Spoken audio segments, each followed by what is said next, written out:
grew up Southern Baptist and Church of Christ, and in those two traditions, care for the earth was not something that was even remotely a concern, uh, theological or politically.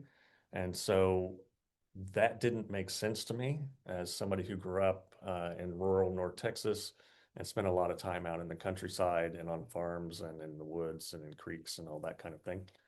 And so it never made sense to me that in right-wing Christian circles that the environment just wasn't, if it was talked about at all, it was how can we pillage it in God's name or in the name of capitalism, rather than how can we, as Genesis says, look at it and call it good and have stewardship over it rather than dominion, which I think the idea of dominion over the environment is or environmentally and theologically spurious.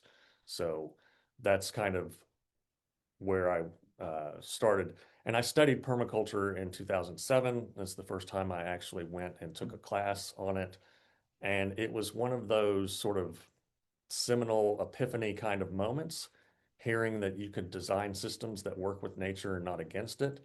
And ideas like if it kills the environment, if it pollutes the water, if it leaves a forever chemical in the soil, then it shouldn't be manufactured at all. I started to see, almost in a Buddhist-like way, connections between anything and everything. And that's why in the book I cover things like farming and health and beauty products and how to take care of your house and politics, which is a really hot topic right now for a variety of reasons, and things like warfare, which also is a hot topic right now because we have a very violent and zealous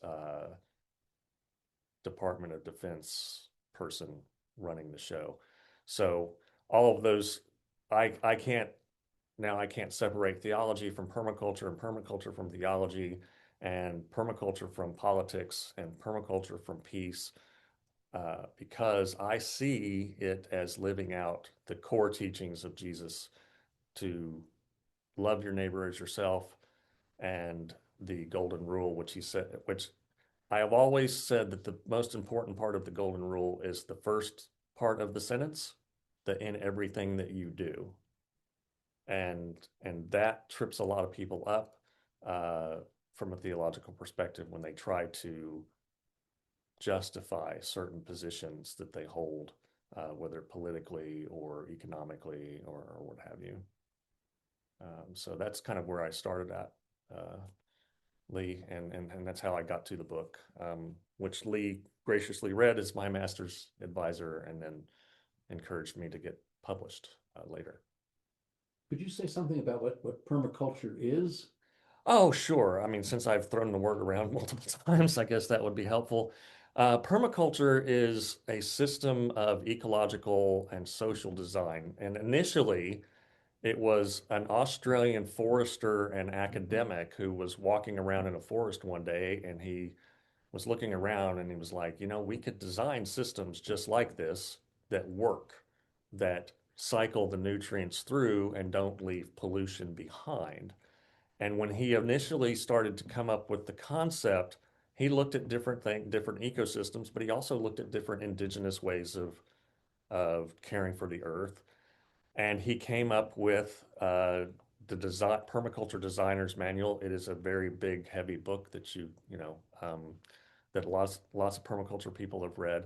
And he kind of developed these core ethics and principles alongside, and his name was Bill Mollison, and then one of his students was named David Holmgren, and Holmgren kind of expanded on Mollison's 5 principles, and he turned it into 12, I think that's right, and then 3 core ethics.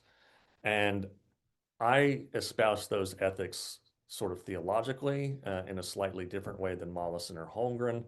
And I say creation care because the Bible calls creation good, neighbor care because Jesus says that we should love our neighbor, and future care because Jesus said that we should build the kingdom of God on earth, in my theological opinion. So within those ethics, that ethical framework, it started off as permaculture was a contraction or a compound word of permanent agriculture.